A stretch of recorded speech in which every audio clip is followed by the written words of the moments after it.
The night shift at Westbridge Medical Center had its own rhythm. It wasn't noisy like daytime, nor was it entirely quiet. It was a strange blend of cold fluorescent lights, the sound of hospital bed wheels rolling across tiled floors, and occasionally the persistent beeping of monitors, an incessant reminder that life hung in the balance with every passing second. On the ground floor, people often forgot there were silent figures tirelessly keeping the hospital spotless, as if life itself had never gathered dust. Maria Lopez pushed her janitor cart through the main hallway, her hands clad in gray rubber gloves dulled by time. The green cleaning uniform she wore wasn't striking or fancy, but she wore it like armor, a shield against prying eyes or worse, complete invisibility. No one noticed Maria. She was part of the hospital's backdrop, like a signboard or the bench outside the emergency room. Doctors walked past her without a nod, nurses too preoccupied with the charts in their hands. Sometimes only patients awake in the middle of the night saw her, grateful eyes catching her gently wiping away dried blood beneath their beds, or replacing trash bags without waking a soul. Maria was used to being forgotten, not because she was weak. On the contrary, she had endured the shadows of Westbridge for over a decade, quietly observing, remembering, and at times enduring. Every shift for her was a slow-motion film where management's disdainful glances brushed past her like smudges on glass, where patients' families left behind snide remarks that lingered like unhealed wounds. That night, the third-floor hallway was especially still. Maria was bent over scrubbing a stain near the doctor's lounge when the wooden door swung open. Laughter, male, deep, resonating, then a sharper, more cutting female voice. "If she leaves another bloodstain at the ICU entrance like last week, I'll personally recommend terminating the janitorial contract." Maria stood up, expressionless, her eyes following the two figures who stepped out, a doctor in a white coat holding a coffee cup, and a woman in a black suit, her back straight as a blade. She knew them well, Dr. Mitchell Crane, the newly appointed CEO of the hospital, and Brenda, the HR supervisor. They passed her as if she didn't exist. Maria nodded slightly. No one responded. She returned to her work, continuing to scrub away stains no one else cared to see, as though she were cleansing not just the floor, but a pride long muddied by years of silence. But tonight something had changed, not outside, but within her. Maria looked at the clock, 12:03 a.m. The shift had only begun 3 minutes ago. But inside her, a different heartbeat had started to grow, a quiet awakening that could not be reversed. In the ICU, the lights were as bright as day. A young nurse exiting a patient room was stopped by Mitchell. "Change your mask. You're breathing like you're about to infect the patient." The nurse froze, blushing, and lowered her head to grab a new mask. Maria saw it all from the end of the hall, not the first time and certainly not the last. But unlike before, she didn't look away. She stood there, watching, remembering. She had no recorder, no camera, but her memory was a reel that had been running for over a decade, storing every silent layoff, every inhumane directive, every denied patient turned away for lack of insurance. Once, a mother from the Philippines knelt outside the treatment room, begging for 30 more minutes of breath for her son. Mitchell, without hesitation, signed the order to pull the plug. Maria never forgot. She continued down the hallway, past each door like a familiar ghost. No one asked if she was tired. No one knew that tonight was the birthday of her late husband, Dr. Daniel Lopez, the man who had founded Westbridge and left all his shares of the hospital to her after he suddenly died from a stroke. For years, Maria never touched that inheritance. She didn't need the spotlight. But tonight, as she passed the executive office, light still spilling through the crack beneath the door where Mitchell was in a late meeting with the investment board, she paused. Through that crack, a coarse voice carried, "Add more night shifts. Anyone who refuses, cut them. Simple. The janitor girls get paid peanuts. No one's going to care if they work extra." Mariah froze. She didn't open the door. She didn't knock. But her hand tightened on the cart handle. Her back straightened. Her eyes sharpened. No one inside that room knew that the woman cleaning the hallway was Westbridge Medical Center's largest shareholder. And tonight, that woman had made a decision. The curtain would fall, and everyone would see who truly controlled the light. At a shadowy corner leading to the intensive care unit, Maria paused, her eyes fixed on the frosted glass door of the boardroom.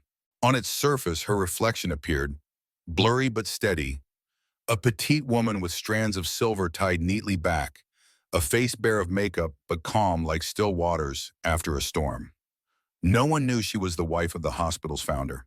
No one knew the real power of Westbridge lay within the faded canvas bag she pushed night after night. She walked on, slowly. A patient in a wheelchair passed by with an orderly, his eyes lingering on her as if expecting a blessing. Maria gave a soft nod, a gentle smile. Perhaps the only ones who still saw her as human were those hovering between life and death, where compassion still held value. But the deeper she moved into the structure of this healthcare system, the more she realized, the higher you climbed, the colder the heart became. The main laundry room was in the basement, a large, damp space where the whirring of machines beat like an erratic heart. Maria stood next to the towel press, firmly folding thick white cloths used in surgeries. Another woman, 20 years younger, folded blankets nearby, sighing softly. "Another one got fired this morning. Did you hear?" the young woman whispered. Maria didn't look up. "Who?" "Jenny. Said she delayed surgery, but she only asked for a 10-minute break because of cramps." Maria nodded slightly, placing the last towel into her cart. Incidents like that happened so often she no longer felt surprised. But inside her, each fragment of injustice quietly pierced deeper, like thorns growing in the chest. No one saw them, but they hurt, and pain left too long becomes fire. Maria simply hadn't let that fire rise until today. Back on the second floor, as she cleaned the hallway windows, the yellow overhead light made everything seem colder. Mitchell passed again, this time alone. He was on the phone, chuckling.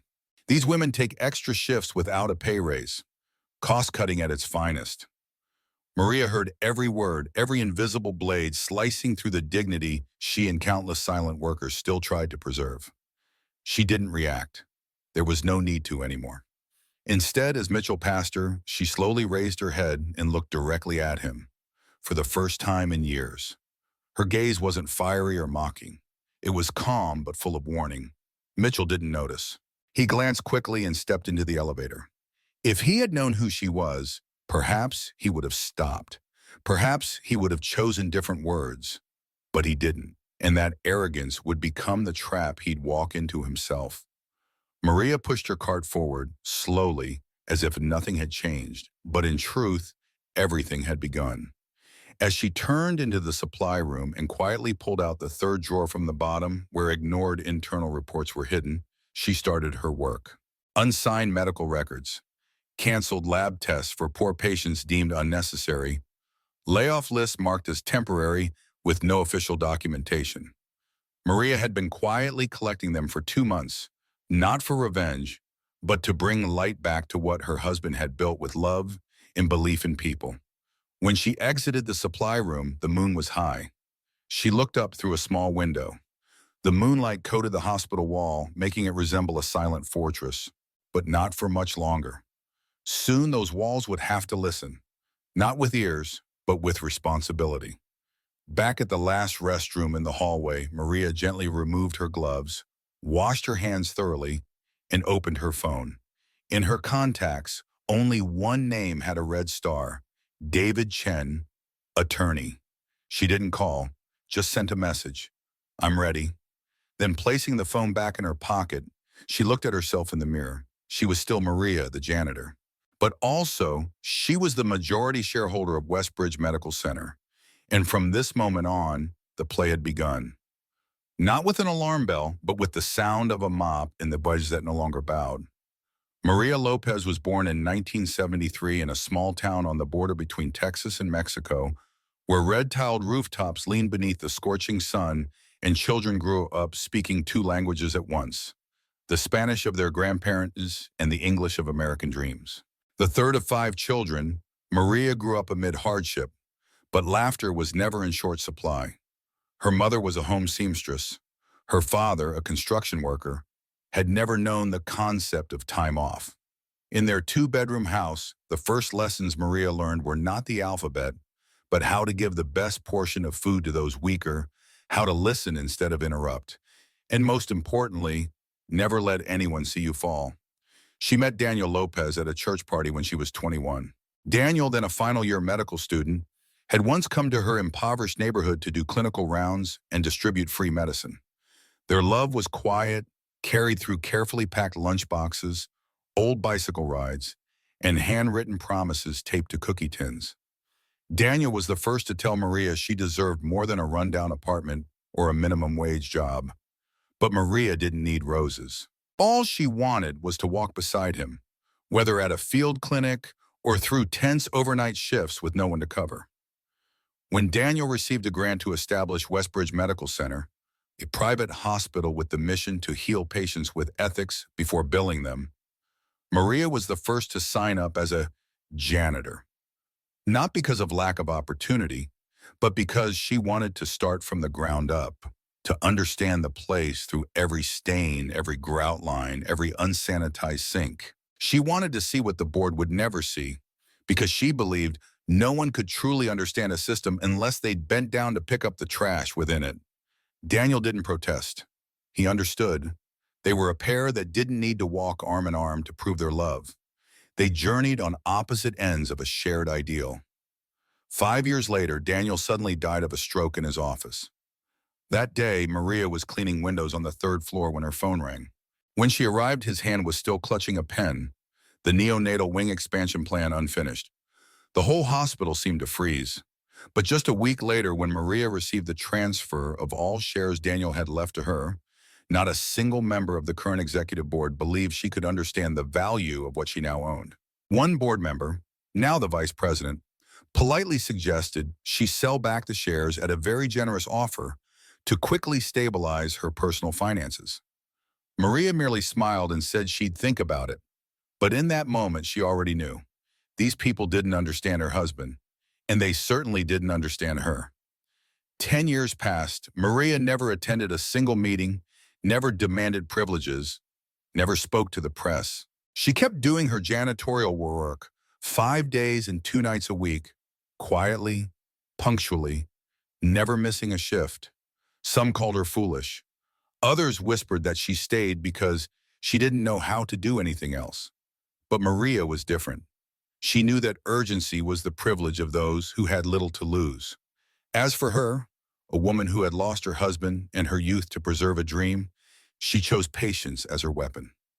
During that time, Maria witnessed the hospital change. One by one, the mission statement plaques were removed. One by one, patient care policies were streamlined. Medical staff who had once stood beside Daniel were reassigned, dismissed, or resigned in frustration.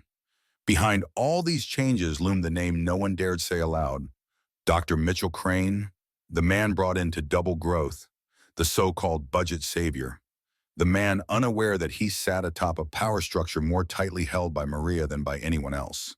Mitchell had never spoken to Maria privately. In his eyes, she was just one of dozens of janitorial workers as replaceable as gloves. But Maria knew him intimately, from the way he stressed the phrase wasteful spending, to the cold look he gave uninsured elderly patients, even to how he'd spill water on the floor and then call a nurse to scold when it got slippery. Maria recorded everything, not with pictures or sound, but with memory, as sharp as a scalpel and as precise as a medical chart. And now, as Maria stood in the hospital's old supply room, the place where she had once kissed Daniel for the first time, back when they were young and believed medicine could save the world, she knew the time had come. When a system has cracked to the point of holding together only in appearance, even a light touch is enough to bring it down. Maria didn't want to destroy, she wanted to restore. But to do that, she would have to strip away every mask that people like Mitchell had layered on for years. Her hands clenched the stack of files labeled internal, not for distribution. Her eyes fixed on the hallway lights, as if staring directly into the cold heart of this institution. Maria Lopez, once called La Sombra Silenciosa, the silent shadow, was now ready to step into the light, not to be seen but to make others see. She drew a deep breath, stepped out of the room, and in the brief moment that the door shut behind her, her past closed with it. Ahead lay a battle no one knew she was about to wage, and that was her greatest advantage. The atmosphere at Westbridge Medical Center had shifted lately, not because of a new disease or an internal inspection by the departments of health, but because the staff were exhausted and they had started whispering to one another. On the fifth floor, the inpatient ward where patients stayed for weeks to treat chronic illnesses, nurses now had to ration every pair of gloves, every portion of patient meals. In the operating room, surgical assistants were even using their own money to purchase personal hygiene items to maintain basic cleanliness standards. No one complained openly. Everyone feared being the next to be terminated without reason. Down the narrow hallway leading to the emergency unit, a freshly posted internal notice in bold type read, "Break time applies to executive staff only." The message was brief, emotionless, and struck like a slap across the dignity of those holding the line through pandemics, shortages, and thanklessness. Maria walked past the notice. She didn't touch it, didn't tear it down, didn't lower her head. She simply looked. Her eyes were not angry, but inside, layers of ice were melting, revealing a furious undercurrent. She knew her time was running short. In the janitorial staff lounge, the only sound was the groan of an old coffee machine. An older woman sat against the wall, eyes closed. A young janitor unwrapped a bandage from his knee and sighed. Maria entered and gently placed a bag of bread on the table. No one said much, but a quiet thank you was heard. "Did you hear?" the young man asked softly, as if afraid of being recorded. Maria looked up. "Dr. Crane's thinking of eliminating the night shift entirely. Says it's unnecessary. But who's going to clean the blood after an emergency? Who'll ready the rooms when someone passes in the night before the morning crew arrives?" Maria didn't respond. She simply remembered. That evening, when the lights went out in the oncology ward, Maria stood in the hallway outside a patient room. She was mopping the floor while overhearing a conversation inside through the glass. Mitchell was speaking with a senior doctor. "We'll merge this unit with the ICU. These beds aren't running at full capacity. But the patients here need privacy, a calm environment." Mitchell cut in, voice cold and clear. "We don't run this hospital like a charity. Every empty bed is a loss. As for the patients, they should understand they're alive because of a financial system. If they don't like it, they can go elsewhere." Maria bit her lip. She couldn't keep calm anymore. Not because of Mitchell, but because of the thought of her husband, Daniel. How deeply it would hurt him to hear such words in the very institution he built with his heart.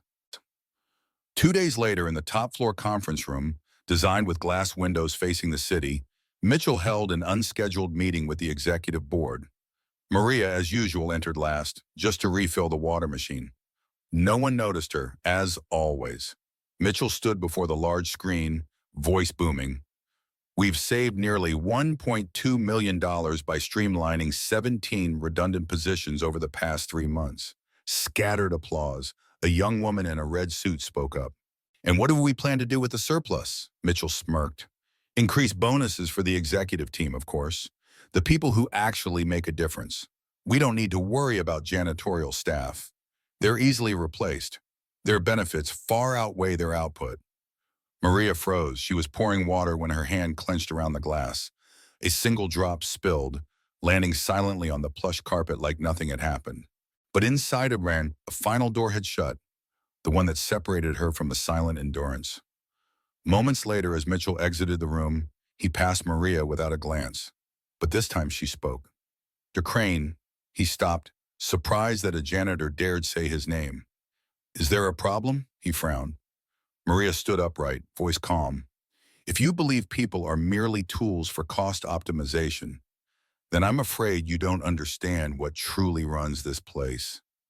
Mitchell chuckled. "And who are you to lecture me on values?" Maria didn't answer. She bowed slightly, picked up the glass that had fallen, still intact, and walked away. Her steps weren't fast, but they were unwavering. Mitchell stood there for a moment, an unfamiliar chill settling in his chest. It wasn't from the air conditioner, but from the look in that woman's eyes. He'd never met her before, yet something in her voice sent a shiver down his spine. like he'd just been seen through a cloak he thought was invisible. He turned away, unaware that in just a few days, everything he clung to would begin to collapse, not due to scandal or media attention, but because of a woman he always assumed didn't exist. Maria, leaving the conference room, headed straight to the basement records archive. In her hand, a stack of photocopied documents. Evidence of illegal staff reductions, verbal-only orders, internal complaints that had been ignored. Each step a preparation, each hallway a memory awakened. Maria was no longer the silent shadow. She was the storm approaching. That morning, the San Diego sky was covered in gray clouds. A strange chill blew through the grounds of Westbridge Medical Center, as if foretelling something imminent. The hospital's glass doors opened as usual, tired staff entering their shifts, patients waiting in wheelchairs, family members silently seated along the corridor with foreheads resting on their hands. No one knew that today the game was about to change. On the top floor of the building, where the executive offices looked out toward the skyline, the board of directors had just begun their quarterly meeting. Mitchell Crane, the CEO, walked in wearing a charcoal suit, deep red tie, and that ever-present smug smile carved onto his face, as if every decision he made was gospel. He gave a slight nod to the board members, placed his leather briefcase on the table, and opened his financial presentation. "Everything is on track," he said, voice calm as always. "We've reduced operational costs by 23%, and under our restructuring plan, we'll consolidate 3 departments into one, cutting another 40 staff positions within the next 6 weeks." A few nods around the table. No one questioned him. Outside, Maria was climbing the stairs to the boardroom, not by elevator, but the service stairwell, where for 10 years she had quietly carried buckets of water, hauled trash bags, wiped blood, and scrubbed dust. Today, her hands wore no rubber gloves. She wore a crisp white shirt, black slacks, neat, not flashy. In her hand was a thick file folder embossed with the hospital's logo. The receptionist looked up, ready to speak, but when their eyes met, she simply bowed her head slightly. Maria smiled gently. There was no need for words. Her eyes said everything. Inside the boardroom, Mitchell was smiling as he spoke about expansion strategies. The slides showed growth graphs, ROI figures, and bed occupancy rates. No one noticed the door open behind them. No one turned, until a voice broke the silence, soft but sharp as a blade cutting through the quiet space of power. "Apologies for the interruption. I think it's time I spoke up." The whole room turned. Mitchell frowned. "Who are you? Who let you in?" Maria stepped forward and placed the folder on the conference table. Her voice wasn't loud, but every word rang out clearly. "My name is Maria Lopez, and I am the largest shareholder of Westbridge Medical Center." The room froze. Mitchell laughed as if he'd just heard a joke. You're a janitor. I've seen you a dozen times. Is this a joke?" Maria opened the folder. Inside was a notarized copy of her shareholder certificate, a legal transfer list from Daniel Lopez, the hospital's founder, along with full power of attorney. Signed, certified, sealed. The numbers did not lie. Daniel left me his shares before he passed. I never intended to interfere until I realized his legacy was being destroyed. A suffocating silence hung over the room. Mitchell wasn't laughing anymore.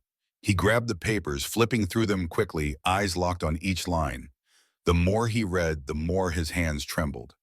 Maria stood still, not stepping forward, not backing away, like someone waiting for justice to rise from her silence.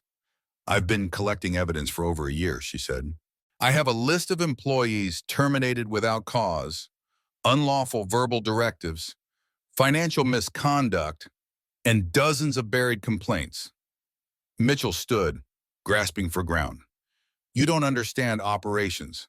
This is strategy, necessary cuts, the way to save the hospital." Maria took one step forward. "And I understand this very clearly. You don't save a hospital by killing the dignity of the people keeping it alive each day. You're not managing, you're dismantling. You're not leading, you're oppressing." A board member, Teresa Wong, spoke up. "Maria, if you truly hold a controlling share, You have the right to call for a vote to change executive leadership. I don't need a vote, Maria replied.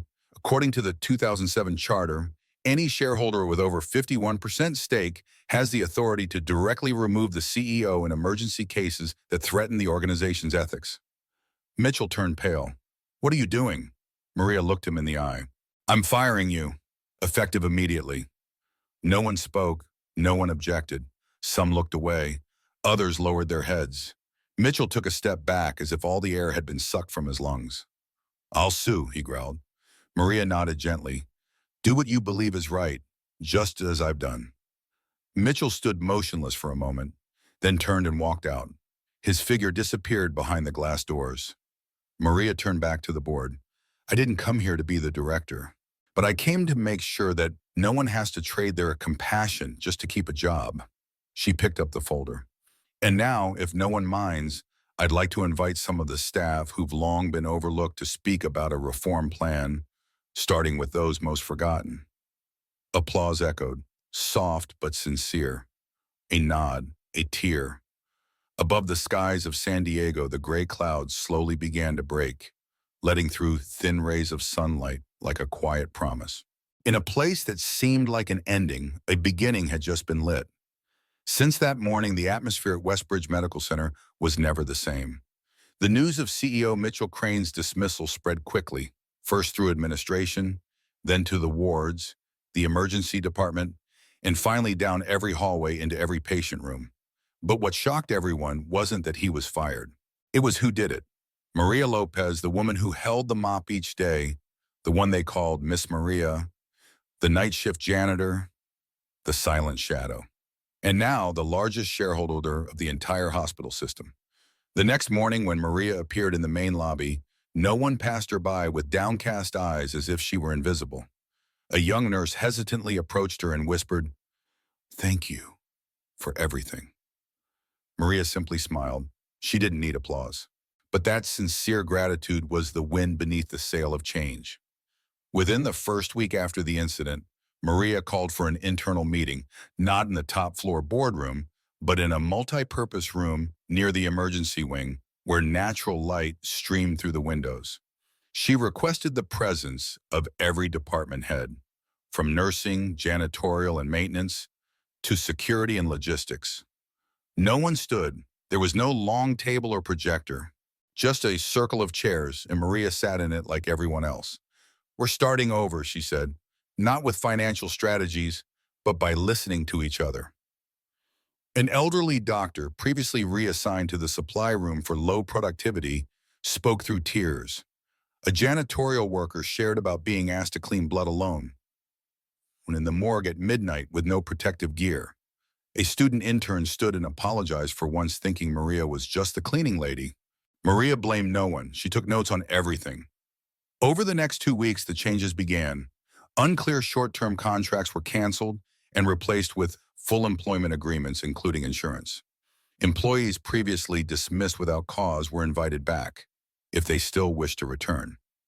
An anonymous feedback board was placed on each floor, allowing any employee to write whatever they needed without fear of retaliation. She also reached out to an external ethics oversight organization to implement an independent audit system, ensuring all complaints of abuse or misconduct would be investigated fairly.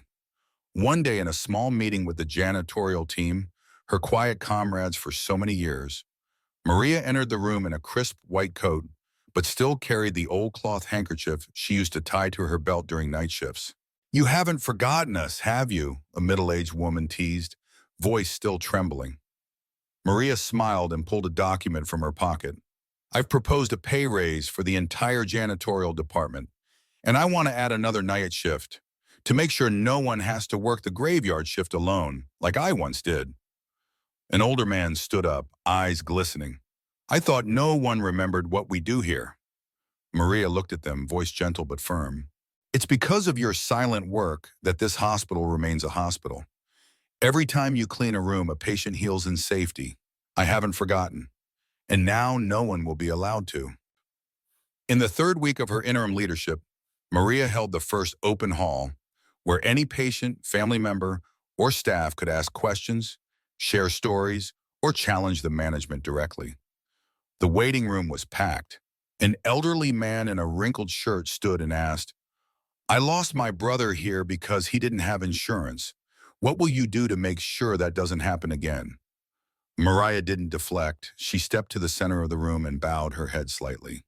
"I can't undo the past, but I can open the future. Starting next month, we will allocate 5% of our quarterly profits to establish an emergency treatment assistance fund. Anyone in need will be assessed publicly and transparently. No one will die for lack of paperwork." Applause echoed, not in unison but growing, like a rising tide of emotion. One weekend afternoon, Maria walked through the neonatal care unit, the place Daniel once dreamed of expanding into a children's center for Southern California. She paused before a glass window. Inside lay a sleeping newborn girl in an incubator. Beside her sat a young mother, hair still damp, face worn with fatigue. She looked up and met Maria's gaze through the glass, then nodded in gratitude. Maria stood still for a long time. "Daniel," she thought silently, "we spent years proving compassion belongs in this system.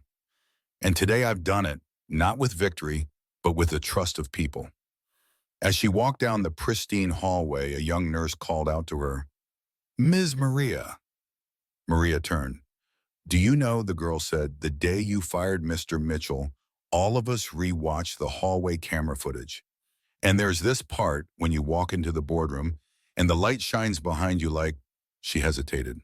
"Like what?" Maria asked, lips gently curved. "Like a goddess walking into a room full of mortals." Maria laughed. "I'm no goddess. I'm just the one who mopped the floor. But I'm also the one who knew when it was time to stand up." The young woman nodded, eyes shimmering. And from that day forward, people began to call Maria by a new name. Not the night shift janitor, not the hospital's owner. They called her the one who reminded us we matter. Barku, 1 month after everything changed, Westbridge Medical Center was still a hospital filled with familiar sounds. The wheels of gurneys rolling across tile, doctors calling nurses over intercoms, the faint cries of newborns, the sighs of loved ones waiting in hope. But if you listen closely, you'd hear a new sound, gentle, not from any medical device. It was the sound of hearts opening, of hope quietly spreading through the walls. Maria Lopez did not sit in the director's office. She didn't stand at the command board or speak from a grand podium. She appeared during the most ordinary hours in the least noticed places: the staff kitchen, the old supply closet, the service elevator, the back courtyard where employees smoked after shifts. Each time she passed by, she carried no authority. She carried presence. And sometimes that's all a person needs. One Monday afternoon, Maria was seated in the small break room on the 4th floor, where administrative staff took lunch. She ate a simple sandwich like everyone else, sipping strong black coffee. A young doctor approached and tapped the table gently. "Ms. Maria, you still eat lunch here?" "Where else should I eat?" Maria smiled. "I thought, since you're running the hospital now." Maria set down her coffee. "You know, for 10 years, the best lunch I ever had was when a logistics staff member gave me half of her chicken sandwich. Not out of pity, but because she cared. Power can give you a voice, but only kindness makes people want to listen." The doctor nodded, quietly opened his lunchbox, and for the first time, they ate together, not as ranks, titles, or pay grades, but simply as people. A week later, during a press conference for a new community health initiative, a San Diego City spokesperson asked Maria a question that would later be quoted across headlines. "Don't you think you should become the official CEO? With everyone's support, you could rebuild this hospital into something even more modern." Maria smiled, gaze steady but gentle. "I don't believe in seats of power.